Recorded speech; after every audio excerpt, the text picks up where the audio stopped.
Christians, this is just a reminder. The enemy, your adversary, is Satan. 1 Peter 5:8. Your enemy is not your co-worker. It is not your ex-wife. It's not the government. It's not the IRS.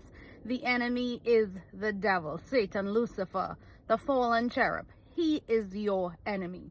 Now, that is not to say that the enemy may not be working through a person, that a person may not be under his influence and doing horrible and evil things.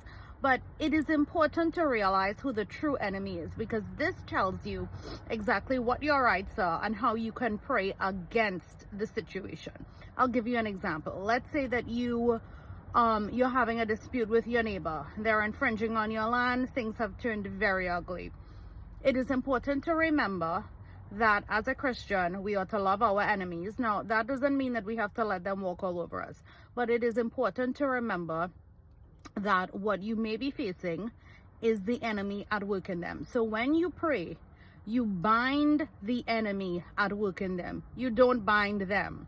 Wishing or expressing or praying for the harm of people, that is tantamount to witchcraft. That's what you call witchcraft prayers, and the Lord will never answer those. And you end up opening doors for the enemy to come in and touch your own life when you pray witchcraft prayers. So it is important to remember exactly who the enemy is and bind, rebuke, cast down, pull out all the things you want to do. You do it to him in prayer. You speak that over him and into his camp, not the neighbor, not any person, in Jesus' name.